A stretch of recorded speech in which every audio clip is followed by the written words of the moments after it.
Vamos escrever a equação de Schrödinger em termos das coordenadas relativas e centro de massa. Ora, definimos a coordenada do centro de massa assim, ou seja, o vetor posição do centro de massa assim. Portanto, eu tenho uma coordenada x do centro de massa, uma coordenada y do centro de massa, uma coordenada z do centro de massa.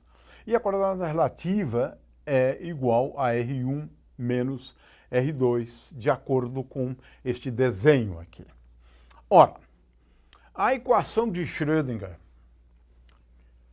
quando eu estou lidando com duas partículas, é menos h cortado ao quadrado, Laplaciano ao quadrado, ou melhor, o Laplaciano, que é igual ao gradiente ao quadrado, dividido por 2 vezes m1, menos h cortado ao quadrado, Laplaciano, que é o divergente do gradiente, e muitas vezes a gente apenas indica como sendo o gradiente ao quadrado dividido por 2 vezes m2, eu tenho duas partículas, né? Aqui seria melhor então indicar, né, as derivadas com respeito às coordenadas da partícula 1, aqui as derivadas com respeito às coordenadas da partícula 2, né? Isto aqui é energia cinética de duas partículas. Eu posso ter aqui uma energia de interação entre elas, vamos escrever em termos de R1, R2 e, eventualmente, o tempo. E aqui eu tenho a função de onda, que é uma função de, a rigor, ou em geral, 7 variáveis. Tá? R1, R2, tá? 3 e, eventualmente, o tempo. Claro, o tempo sempre é importante, mas se a gente imaginar um estado estacionário, né, isto aqui se simplifica, né? Eu vou ter uma função de onda que não depende do tempo. Muito bem, isto é igual a IH cortado de dt de psi de R1, R2, né, e tempo. Muito bem, isso aqui é muito geral, muito geral. Ora, vamos considerar um caso em que U dependa só de R1 menos R2, não depende do tempo. Então, se U for função apenas de módulo de R1 menos R2 e não dependa do tempo, então não depende do tempo, então é possível buscar soluções do tipo estado estacionário. Consequentemente, eu vou procurar uma função de onda que dependa de R1, de R2, né, e do tempo, de tal forma que essa dependência seja psi. Vamos utilizar psi. Agora, uma função de onda que não depende do tempo, né, vezes E elevado a menos I, E dividido por H cortado vezes T. Substituindo lá, eu vou encontrar a seguinte equação. Menos H cortado ao quadrado sobre 2m1 nabla 1, ou Laplaciano ao quadrado, né, menos H cortado sobre 2m2. E aqui eu tenho, então, nabla 2 ao quadrado, mais U de módulo de R1 menos R2. E é isso que é importante, que essa função U dependa só do módulo de R1 menos R2, vezes tudo isto aqui, né, e tudo isto aqui, vezes psi de R1, R2, igual a E psi de R1, R2. Agora, eu tenho uma função de onda que não depende do tempo, que agora eu estou considerando um estado estacionário. O truque consiste no seguinte: eu troco estas variáveis, 1 e 2, por R e R, R maiúsculo, a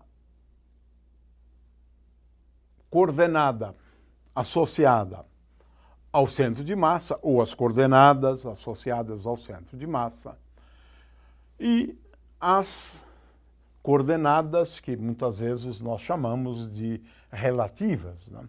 R1 menos R2, coordenada do centro de massa, e nesse caso a coordenada relativa é uma só, R1 menos R2, mas se eu tenho um sistema de partículas, eu tenho muitas coordenadas relativas. Muito bem.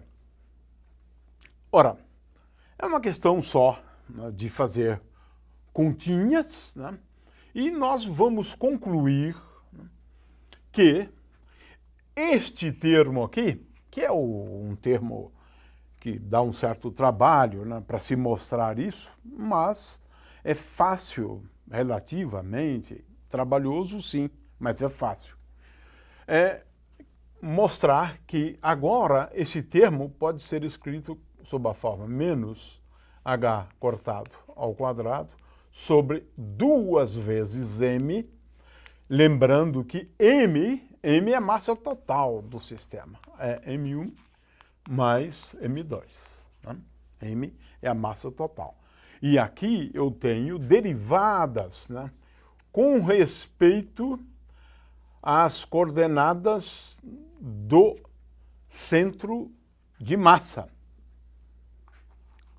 O outro termo é menos h cortado ao quadrado dividido por 2 vezes μ.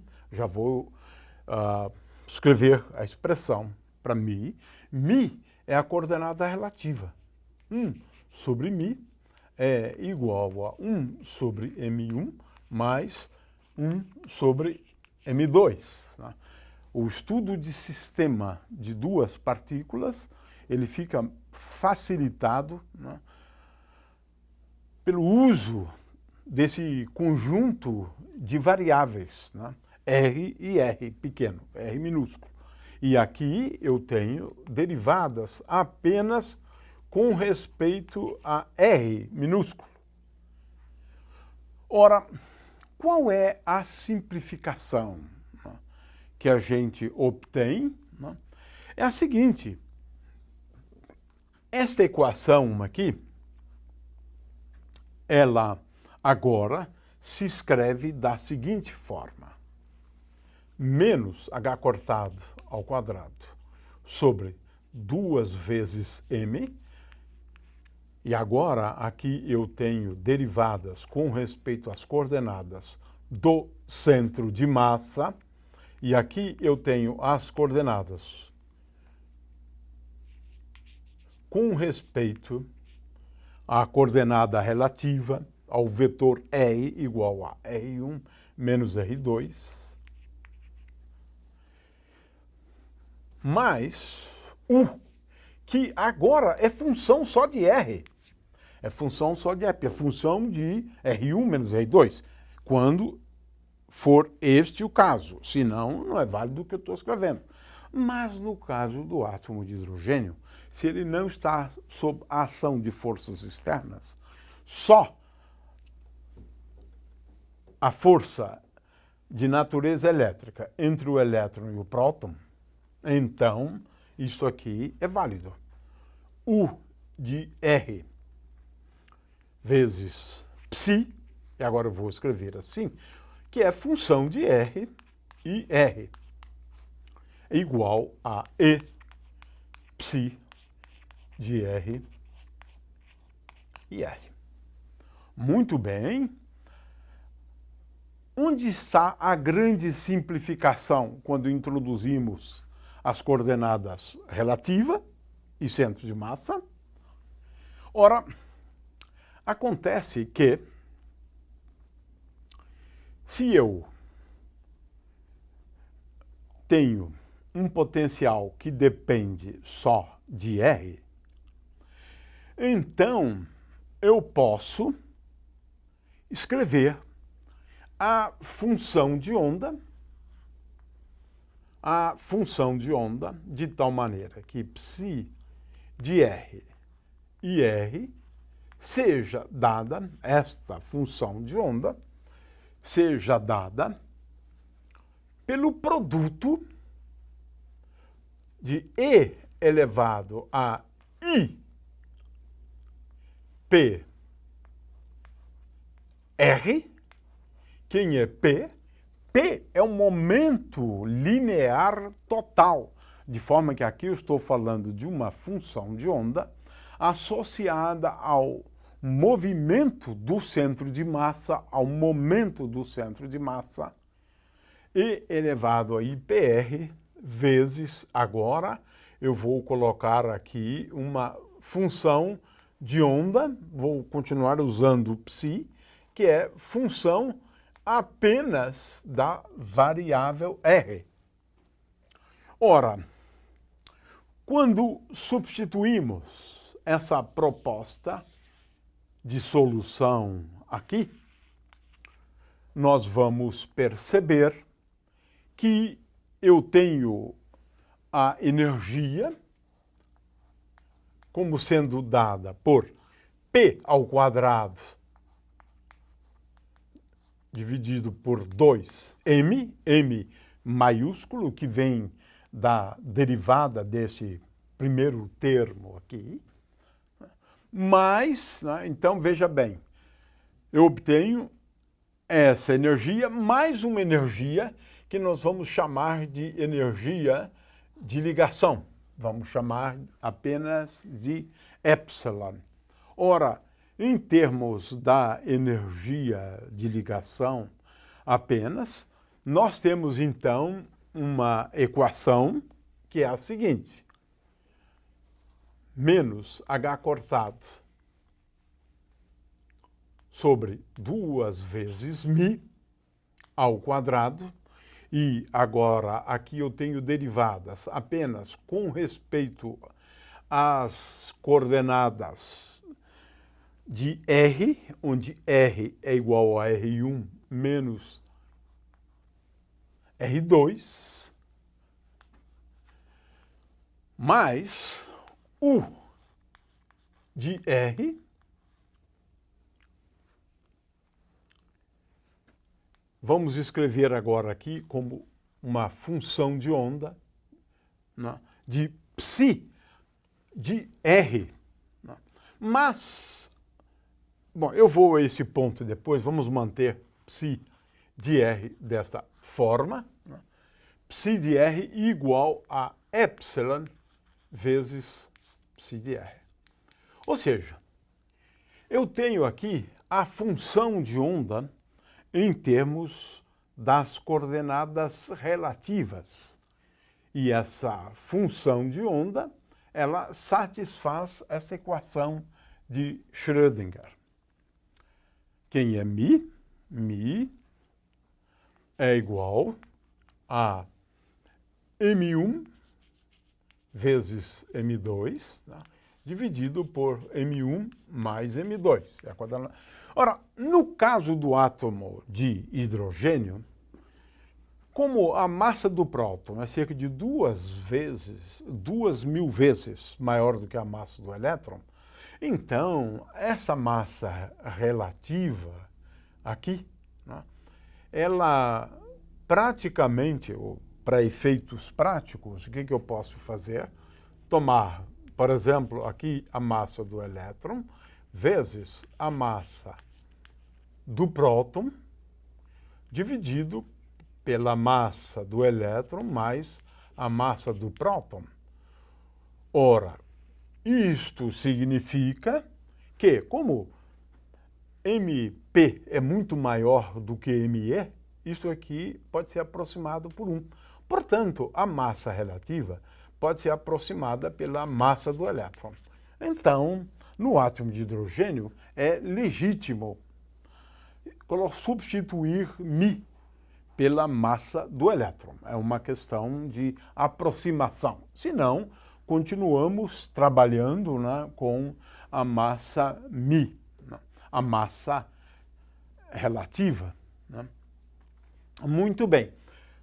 No caso do átomo de hidrogênio, essa equação se escreve já que a energia potencial é igual a menos E ao quadrado sobre 4πε0 dividido por R, a equação, então, relevante para o átomo de hidrogênio é H cortado ao quadrado, dividido por 2 vezes μ.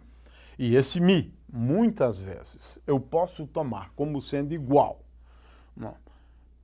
a menos de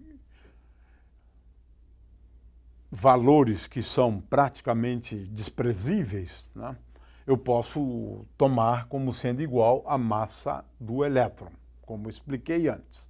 De qualquer maneira, vamos manter μ aqui. Então, menos H cortado ao quadrado, 2 vezes μ.